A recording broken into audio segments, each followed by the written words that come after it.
World War III breaking news update. The E-4B Doomsday plane has made its presence known in Washington for the first time on an operational deployment since September 11th. We also have KC-46 and KC-135s and a C-17 spotted over the North Atlantic, call sign Gold 03, often associated with operational missions and not routine training. So these are the planes that presumably would be assisting the Doomsday plane and refueling it if necessary. We also have the Iranians demonstrating a successful launch. We don't know if it hit anything.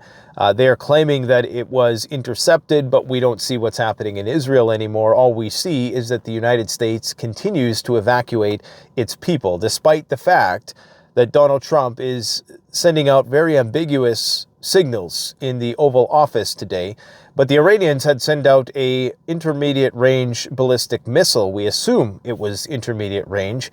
A missile that has a speed of Mach 14, okay? That's up to, I think, 16,000 kilometers an hour or something to that effect.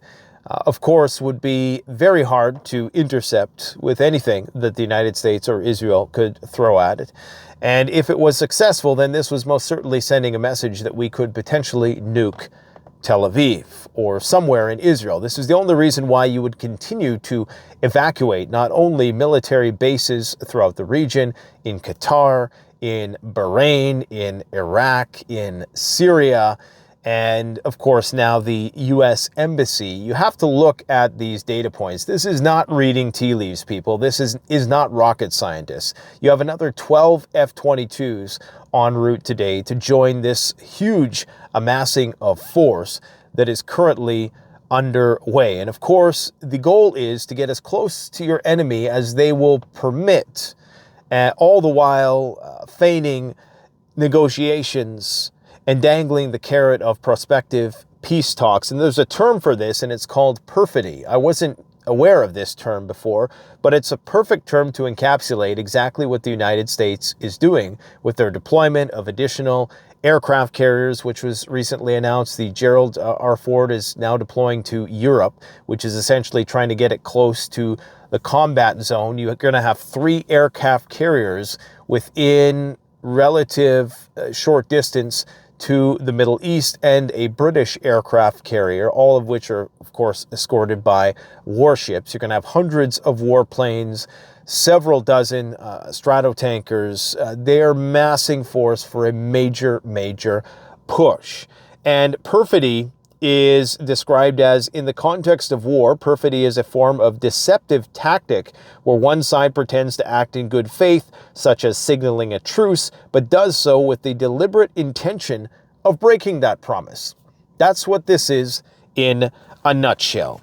General Michael Kurilla of CENTCOM met with Donald Trump to present military options for Iran. And at the time of making this video, they are currently meeting in the war room with Israeli officials. That's what Trump is calling it, the war room, with Israeli officials to discuss, presumably, strike options. But of course, they have to keep the doors open, because the people we were just trying to kill, we're going to invite them to the White House. Or there might be a possibility that maybe, sorta, not really, but you never know, we might invite these guys to the White House. That was the signaling from the Trump administration today. Strategic ambiguity up till the final moment, so that it allows you the cover to amass your forces, because any self-respecting adversary would try to interdict the process of military buildup by preemptively targeting military bases, by doing something. If you know a fight is inevitable, you throw the first punch, okay? Now, up until this point, Iran has been doing this strategic signaling, utilizing different types of weapon systems, showing that they can hit Tel Aviv, that they can overcome the Israeli air defense, which they are now saying is mostly depleted. It's hard to say whether or not that is just mirroring and projection at this point. I guess we're going to find out very soon. But they have only been engaged in strategic signaling. They have yet to do a demonstrative nuclear test, which I think is really their only hope at this point in time if they want to avoid the wholesale bombardment of the region and have their civilization thrust into chaos. Because, of course, what the Americans and the Israelis are going to do, they're not going to prosecute this war like Russia and Ukraine. They're going to go immediately for the jugular, okay? The gazelles, they don't negotiate with lions. That's not how it works. The apex predator is going to go right for the jugular immediately. They're going to try to shut down the power grid. They're going to try to create total chaos. They're going to try to nuke the economy by taking out all of the oil and gas infrastructure. That is going to beget a similar response on the other end. They're already issuing warnings for ships to be very cautious or to avoid the Strait of Hormuz altogether, which of course isn't an option for many ships, as 20 to 30% of the world's oil flows through there. So just because Donald Trump has yet to officially announce open participation in the conflict, that will not come until the planes are hitting their targets, until the operation becomes undeniable. As long as they can maintain plausible deniability, they will pretend as though they're not party to the conflict. But we can see all the data points. They wouldn't be evacuating Israel. Like, explain to me this. Why is it that they're evacuating Israel if they're also saying that Iran is out of missiles? Right? So they must be fearing something. And for them to evacuate Israel now signals that whatever Iran has is very serious. Because they should have done that if and I should provide some context here. According to the Israelis, the amount of Iranian launches have been less and less and less progressively. And it appears as though the Iranians are using more and more advanced systems, thus reducing the need for all of the redundancies that the old stock required. It required firing dozens of missiles at the same time to overwhelm and saturate Israeli air defense. Now, the argument is being made that they're either running out of missiles or their missiles are getting more precise. Regardless, just look at what is happening on the ground. Doomsday plane, evacuation of embassies. They're getting ready for a major strike. The president met with the chief of staff of Pakistan's military today, who used to be in with the ISI. So this guy is very close to the deep state center of power within Pakistan, signaling that this was Trump trying to ensure that whatever sort of rhetoric is being floated around the Pakistani parliament by the defense minister there, that is not going to materialize into any substantial resistance that is going to be put up on the side of the Iranians and the Pakistanis uniting against what Israel and the United States are about to do. Because, of course, they got to get those massive ordnance penetrators in there to the Fordo plant. And this, of course, as the Iranians have explicitly stated, if they do that, they will immediately start attacking U.S. military bases. Well, what is the consequence of that going to be if they're all evacuated? Probably not much. Now, there still are a lot of troops in the region on those bases, so there could potentially be U.S. casualties as a result of this. But the Michael Kirill at CENTCOM has presented Trump with some options. Okay, so we know that the options are there. Trump is attentive to what Kirill has to say and also respects him, according to the Jerusalem Post. Trump is saying that he would be pleased if the Iranians agreed to a deal he describes as surrender. Since that is not on the horizon, the working assumption is that he is most certainly going to strike. And the Iranians and the foreign minister has reiterated today, not only haven't they ingratiated themselves to the Trump administration, but they didn't agree to waver at all on their initial demands. So all of these preconditions that the United States is trying to lay out essentially preclude any sort of deal that might arise as a result of this.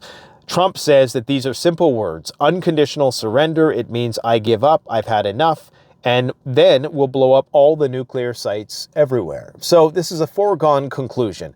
Whether it happened within a few hours of me making that video yesterday or not, unfortunately, the prediction will be vindicated in the very near term.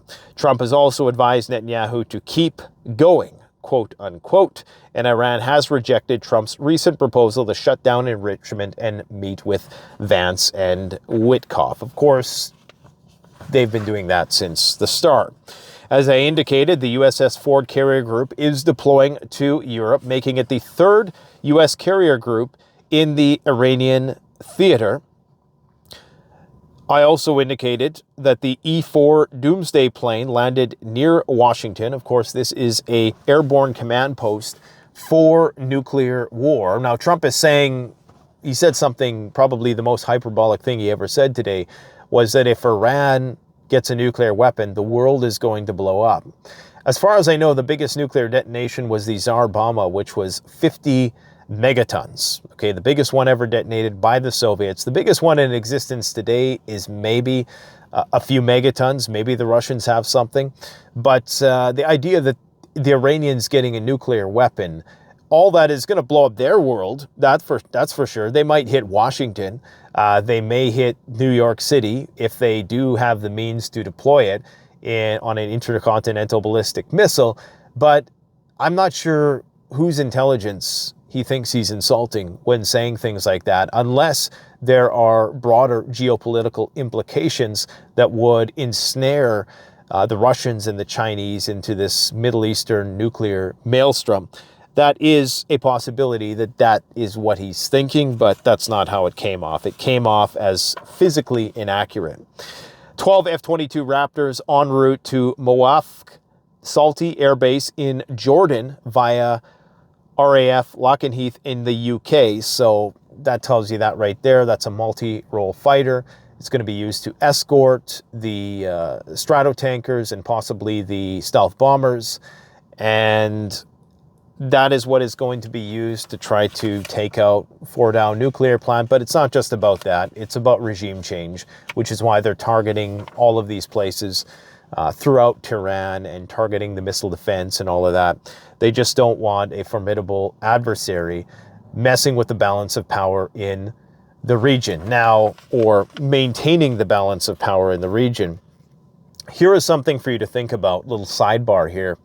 What happens if Iran is taken out, not only in terms of their oil being taken off the market for the Chinese? And I'm going to give you an argument today as to why this is even more existential for the Chinese and the Russians than you might think.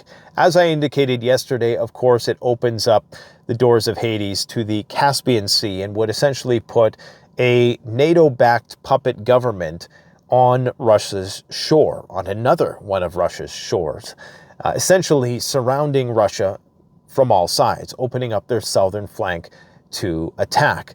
In addition, what this does is, in taking Iran out of the equation, then the Saudis have to nearly be 100% compliant, because Iran creates a balance of power in the Middle East that actually, even though their nemesis is the Saudis in the region, even though they've kind of come to some limited agreement that was brokered by the Chinese in the last few years, despite that, there's still this ongoing enmity between the two countries.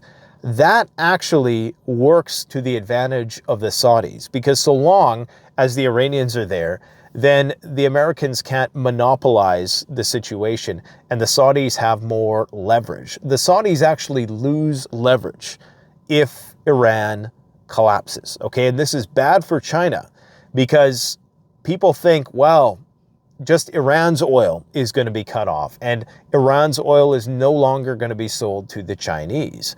Well, what it actually would mean is that the entire region would come under the auspices of this Israeli coalition, United States power bloc, and they would have a complete monopoly over the most readily available, highest ROI oil in the world, essentially cutting off China's oil supply by, I don't know how much oil they get in total from there, but I'm sure it's about half, okay?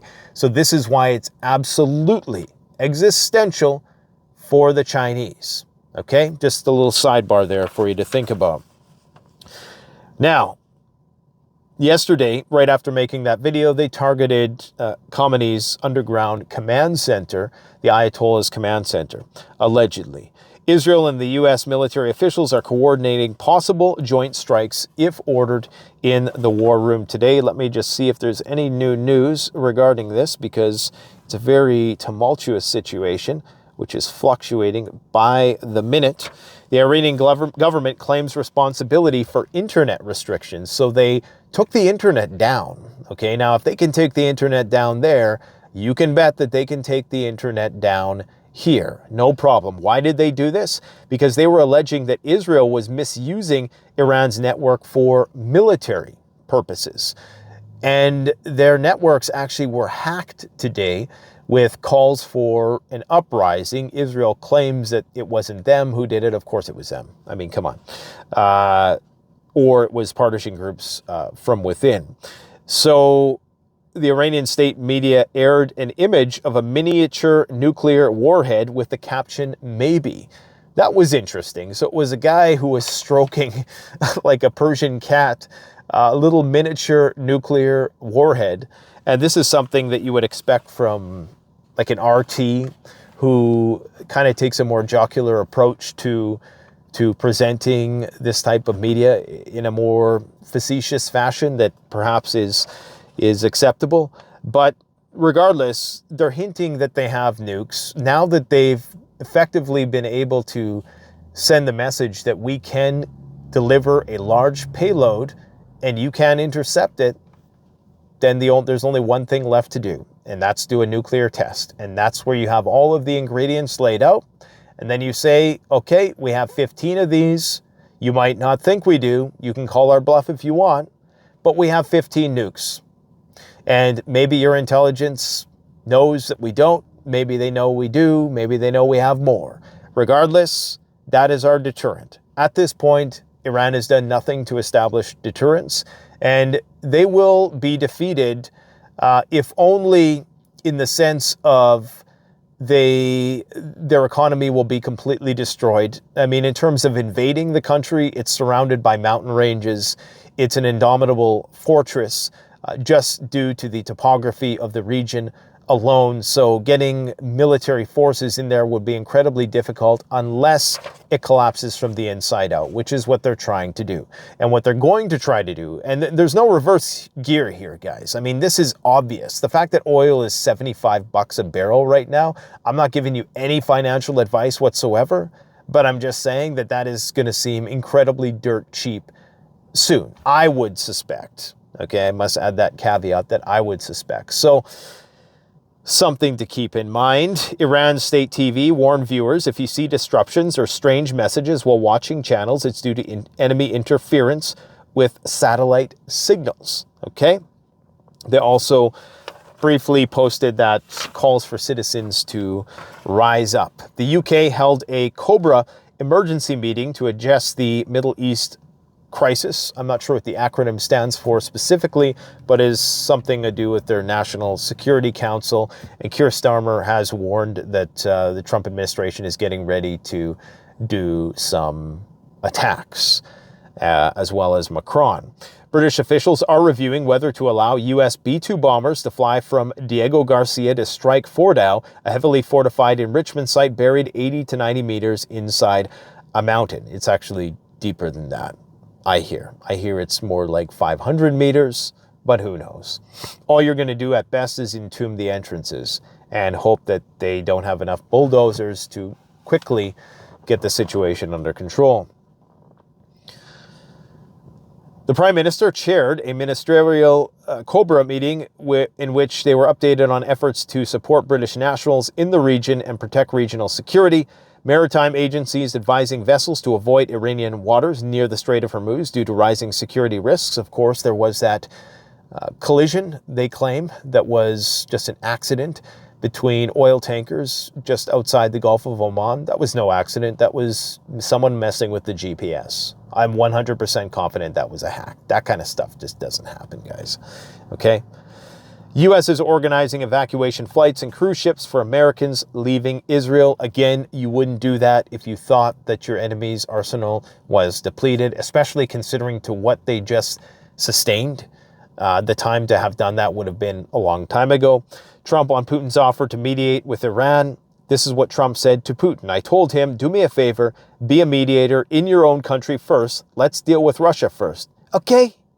You can handle that later, he claims. So as far as I know, there's been no more news that has come out at the time of making this video.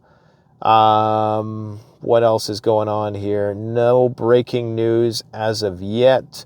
But again, if you want to figure out what's going on, ignore everything that Trump is saying. Trump is never going to tell you what's going on unless it's in hindsight, right? Until after the fact, because they're trying to maintain the element of surprise here. And maybe within the Iranian government, there's people who are so incredibly naive and incompetent that they actually believe that there's hope for some sort of peace or negotiated settlement at this point in time, which is absolutely absurd. This has nothing to do with a nuclear weapon, period, point blank. And that's really all you need to know.